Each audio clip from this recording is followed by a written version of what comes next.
Thank you so much for having me here today. I'm really happy to be here.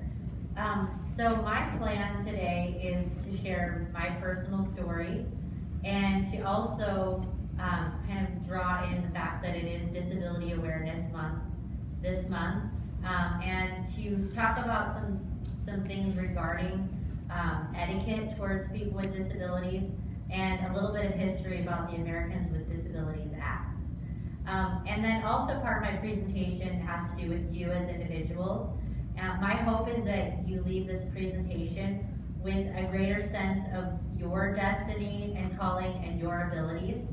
So later on in the presentation, you'll have the opportunity of splitting up into small groups and talking amongst yourselves. I'll be providing some discussion questions and topics. And at the very end, I will do a question and answer session where you can ask me questions. So does that sound good? Awesome. All right, so I was born in Tacoma, Washington, and I was born with partial limbs.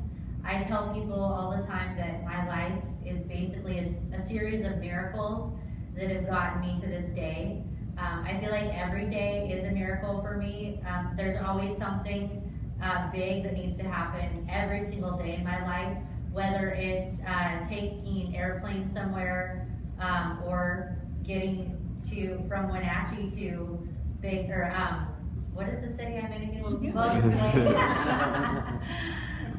You know, and circumnavigating the world with the limitations that I, face on a daily basis.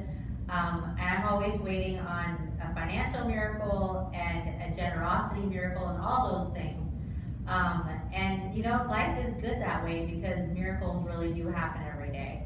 And the first miracle that happened in my life was that I was adopted at birth.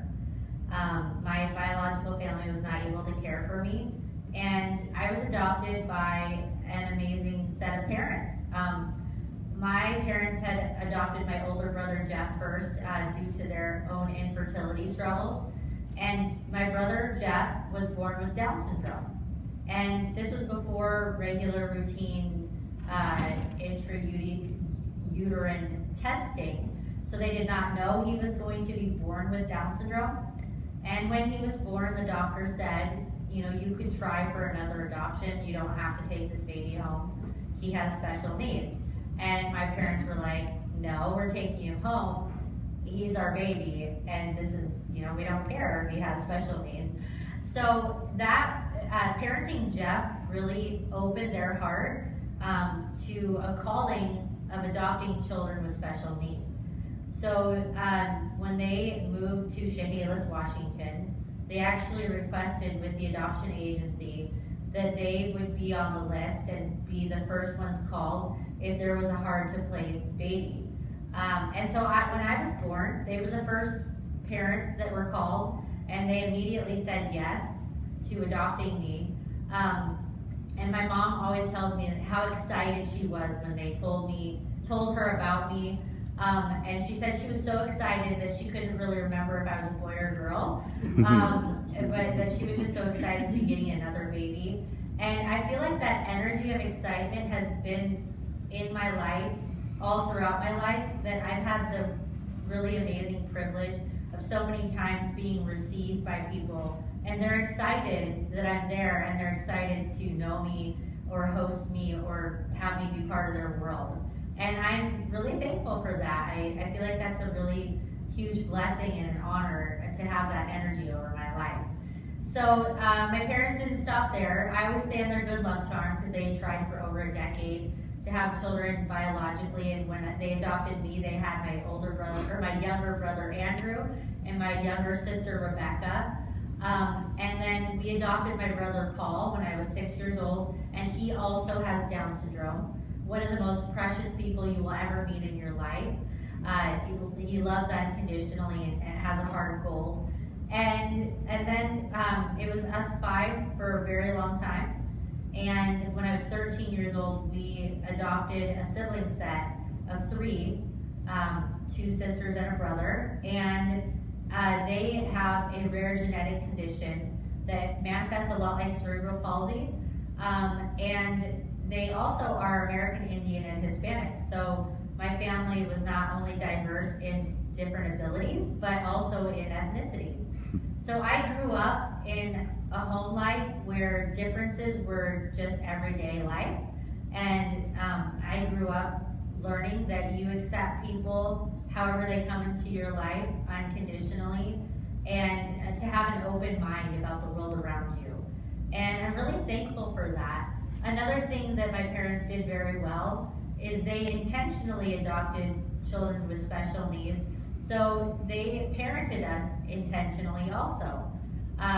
My parents never did the coddling, we feel sorry for you thing. So I was expected to do my homework and clean my room and do my chores just like any other kid. There was, discipline and, good structure in the home. And I'm really thankful for all of that because I know that it built my character to be the person that I am today. And another thing they did is they fought for my education. They recognized my gifts and talents early on. They saw that I had a talent for singing, and also they recognized that everywhere I went, if there was a microphone, that I had to be talking on it or usurping it somehow. And there's a few funny stories about that. One is I was 4 years old. They took my siblings and I to the local rodeo, and they lost me. They couldn't find me anywhere. I had hopped out of my wheelchair and hopped up the stairs to the podium where the announcer was announcing the rodeo, and tapped on his knee and said, "I want to talk on the microphone." And he had actually given the microphone to me, and I was talking into it. That's how my parents found me.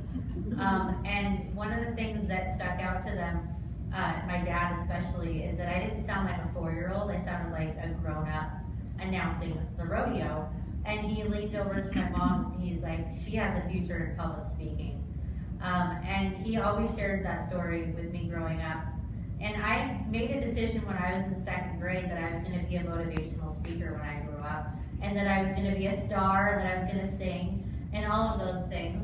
And so at age 6, they hired a vocal coach. Her name is Melody, and she would come to the house every Wednesday, and she actually came by every week from kindergarten to my senior year of high school until I left for college.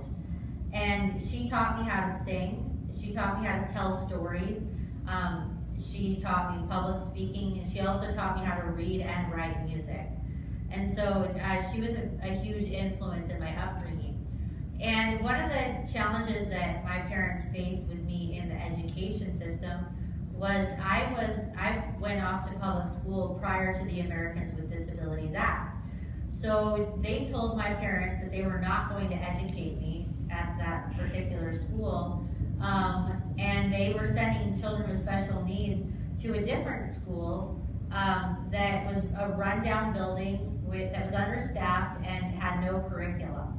So it was basically glorified babysitting.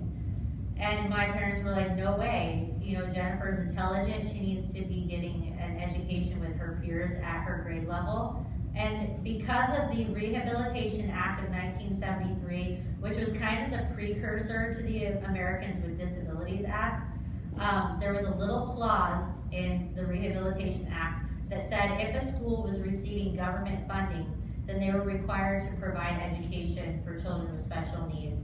And so because of that little clause, my parents won their case and entered me into my first day of kindergarten. With that, it was both a challenge and a blessing. The challenge was that in elementary school, not so much, but especially as I went into my older years in school, like middle school and high school, I started to experience being bullied every day. Something else that my parents also faced was that they actually got a lot of negative backlash from other parents who had children with special needs that didn't want their children to be put into the public schools. They wanted them to be sent to a separate school. And so they were not only working through my issues of being bullied at school, but they were also receiving constant feedback that was challenging and going to meetings where they would be met with a lot of resistance for the forward-thinking ways that they wanted to bring special education into the schools. But I learned from them the way they responded to that even if you're doing the right thing, then keep doing the right thing, even if people are, if you're being met with resistance, keep doing the right thing because you're making a difference in the world around you. As I started to be bullied, I actually had a very high self-esteem in my early years, and in middle school and high school, my self-esteem started to plummet because every day I was being called names and being physically threatened, and school really became a war zone for me. And I started to develop an anxiety disorder, and I was in the nurse's office quite frequently with really high heart rate and major nervous breakdowns and all of that because school was an unsafe place emotionally. And this was prior to any type of words like anti-bullying or advocacy. And so there wasn't a lot happening in the schools to stand against bullying. The one thing that really got me through that hard time was that I had a dream, that I wanted to be something when I grew up. And I remember I had some specific, just key people that helped me through that time. And the biggest person was my voice teacher, Melody. Because she recognized the things that I was going through, but I remained involved in talent shows and stage productions and continued to grow in my music talent. And she would just always tell me, you have a gift to offer the world and you're going to change the world with your story. So I know right now you're going through a really hard time, but don't believe that this is going to be your life for the rest of your life. Something that I learned in that season too was to speak up for myself, because my parents were not helicopter parents, which I think was a huge blessing. And they would step in when they needed to, but they would often tell me, like, you need to go to the principal and let them know what's happening. You need to go tell them what's happening to you and bring these things to light. And so I would do that. It didn't always produce a lot of fruit, but it did teach me to have a voice for myself. And it did teach me to be strong and to speak up when that was something that I needed to do. So my life got a lot better when I went off to college. This is another miracle, I got accepted to Pacific Lutheran University. And the reason why that was a miracle is my grades were pretty good, but my SAT scores were not very good at all. And I remember going to my school counselor, and then she was like, I don't know what school you're going to get into with these scores. Like, your grades are college level grades, but your SAT scores are awful. Like, some of us are good test takers and some of us aren't. And I'm not, so I'm sure you can relate. I'm sure some of you can relate out there.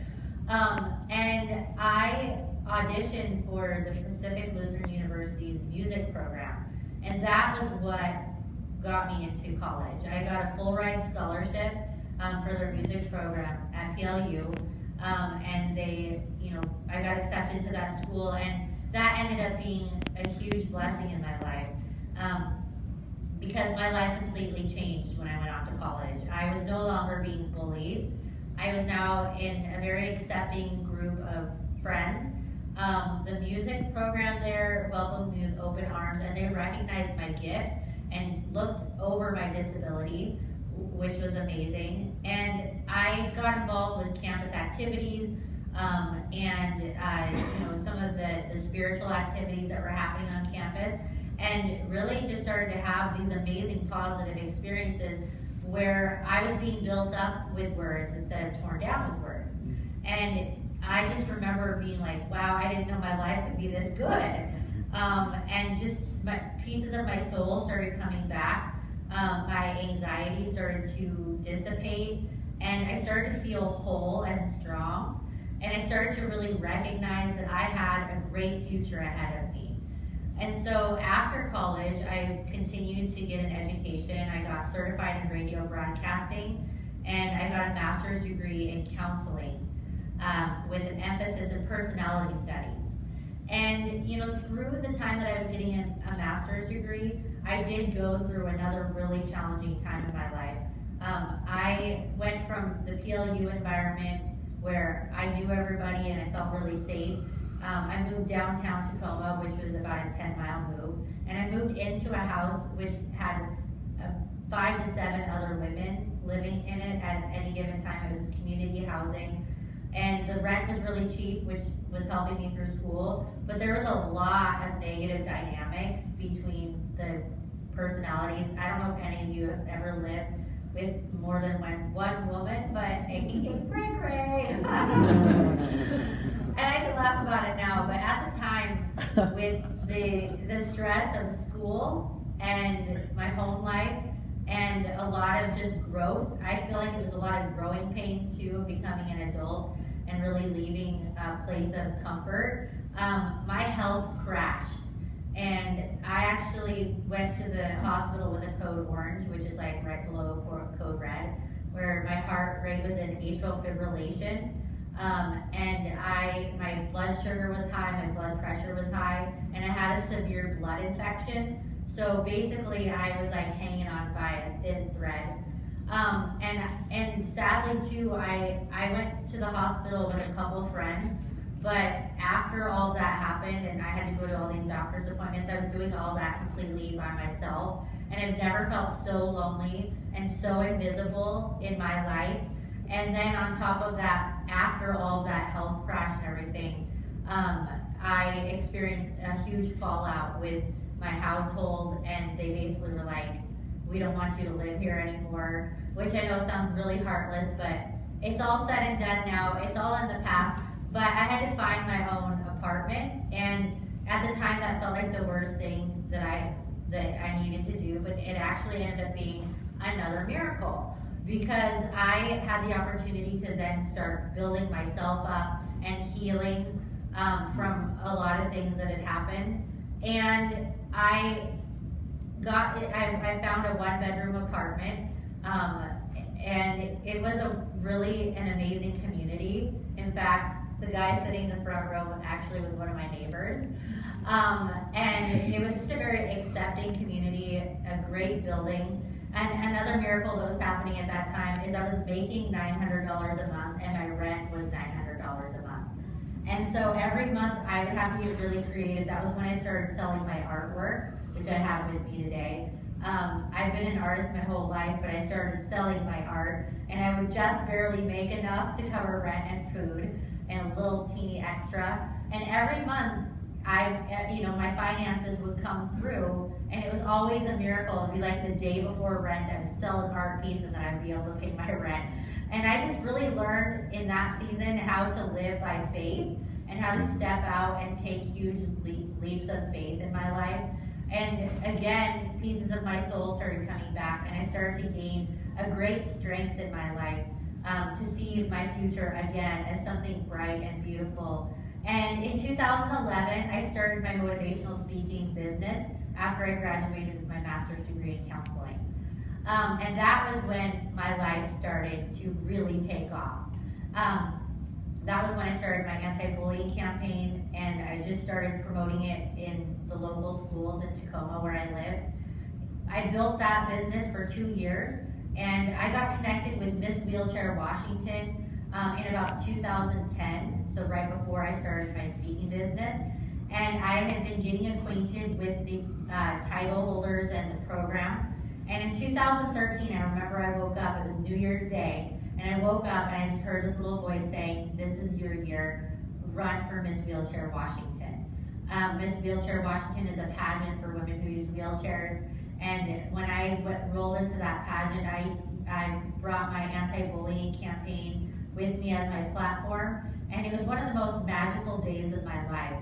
I had gone through a really long time of feeling invisible, and then just sort of building my business from the ground up. And there was a lot of discouragement that I had faced along the way, and I just felt really ready for something to just propel me forward and really give me the opportunity to offer the world the things that I had all those years known that I wanted to become. And so I felt the magic of that in that day. And everything was decorated all beautifully, and we got to share our stories and get dressed up. And then I won the title. And so I remember when they put that crown on my head, I just felt like a Disney princess, really literally. Like I could feel the rays of light like coming out of me, you know? And after that, my life was forever changed. I started to build my national campaign, and I knew that I had to win the Miss Wheelchair America pageant crown. Like I just knew that that would be a ticket to greater things in my life. So I worked really hard on building a national campaign, which is called Inclusion Revolution. And I brought Inclusion Revolution with me to that pageant, and yet again that pageant was another miraculous time. It was 6 days long, and I got to meet women from all over the country that use wheelchairs for mobility, which was very empowering to hear all their stories. And I actually met Lex Frieden, who was the man that signed the Americans with Disabilities Act with President Bush. And he shared his story and the process of getting the ADA law passed. And that actually was a miracle in itself. The day that he went in to get the law passed, they had been fighting for about 15 years to get in with the president. And there was a national disaster that happened that day. And the president said, I can't meet with you. And Lex said, I'm not leaving this chair until I meet with the president. So he wiggled him in there and signed the ADA law. I was like, all right, go on your way. And after that, after winning that title, I got to start traveling the U.S. I had never traveled avidly, and so I started to do things that I had never done again. So yet again, this was another season in my life where I was very uncomfortable, and I was met with the resistance of my own fears. And I remember the first couple of months of my title thinking like, I don't know if I'm gonna make it to the end of this year. Like I really was both very encouraged that I had the title, but also really scared that I didn't know if I had it in me to do the whole year of traveling all over the U.S. But I made it through, and I overcame a lot of fears, and that year was a year of great strengthening because I had to push through so many things that I was afraid of.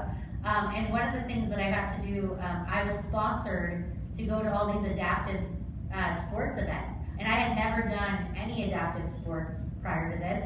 So I was sent snow skiing in South Dakota, adaptive surfing in Hawaii, and adaptive sailing and water skiing in Florida. And all of those experiences of these adaptive sports started to show me the possibilities of my life. They started to show me not just my inner strength, but my physical strength, that I could be an athlete. And I had always wanted to be athletic, but had always felt kind of limited by my limitations and hadn't been aware that there were adaptive programs out there for people that are facing physical limitations.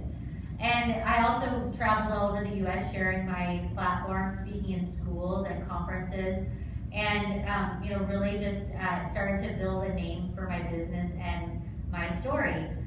In 2014, or 15, no, 14, yeah, sorry. In 2014, in August, I passed on my title, and shortly after that, I moved to Miami, Florida from Tacoma, Washington.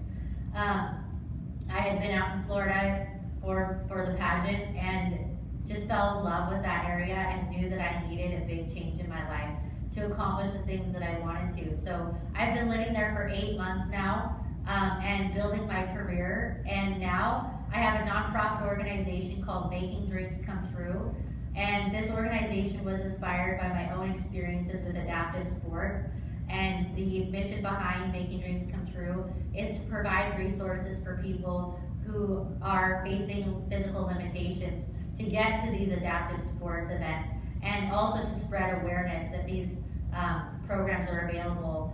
That's the starting point, but eventually I want to start doing some international work with Making Dreams Come True. As I have especially a heart for children with special needs that are in institutions in developing countries, and I want to pull them out of institutions into quality care homes with families, and hopefully then eventually allow them to experience adaptive sports and a whole world outside of institution in their lives. So that's what I'm working on right now. I'm continuing to build my speaking business and traveling all over the U.S. And sharing my message with schools, both public schools and colleges and universities. And my next big dream is to start a reality TV series called Beyond Limits. And basically the reality series would follow my life and my story and the things that I'm doing with the nonprofit and with events like this. And then eventually I would like to be, traveling internationally and filling out stadiums and being, the guest speaker, keynote speakers for big events like that. So I'm still dreaming and moving forward into my dreams. And all these things are possible in my life because of the Americans with Disabilities Act.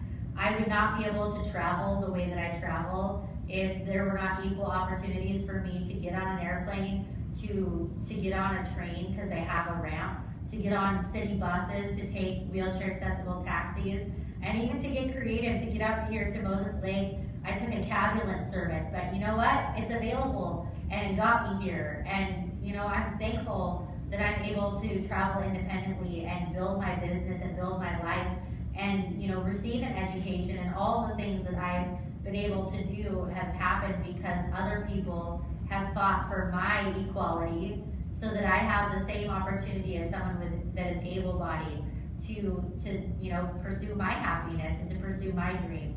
And I really am living in my dreams, and I'm really grateful for my life. And I consider life a gift to live every day, and I'm thankful that I get to live beyond my limitations. So that's my story. And now I'm going to split you all up into small groups. And I'm going to throw out some questions for you to answer, and some dialogue, just some things to dialogue about. So the first couple questions are going to be in regards to the Disability Awareness Month. And before we go into that, I just have a couple things I want to share regarding etiquette towards people with disabilities. So the first thing is I'm actually trying to get rid of the word disability in our culture and replace it with a different word. Before I share that new word, I want to explain my reasoning. The word disabled actually means to make ineffective. If you think about if somebody's disabling a bomb, it means that that bomb is not going to explode. It's no longer going to be what it was intentionally made for. And the same thing, it's the same verbiage for a person. If you're calling someone disabled, it's negating that they are able, or that they have abilities. And it also, the term to be made ineffective, it's implying that that person doesn't have a lot to contribute to society.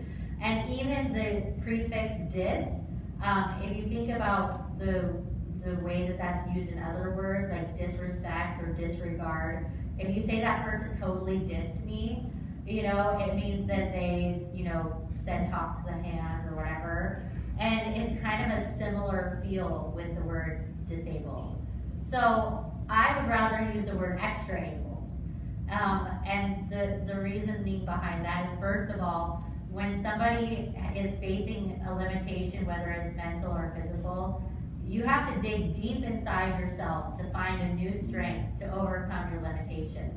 And with that, you become more able. Actually, you get very in touch with your abilities, because your abilities are what carry you beyond your limitations.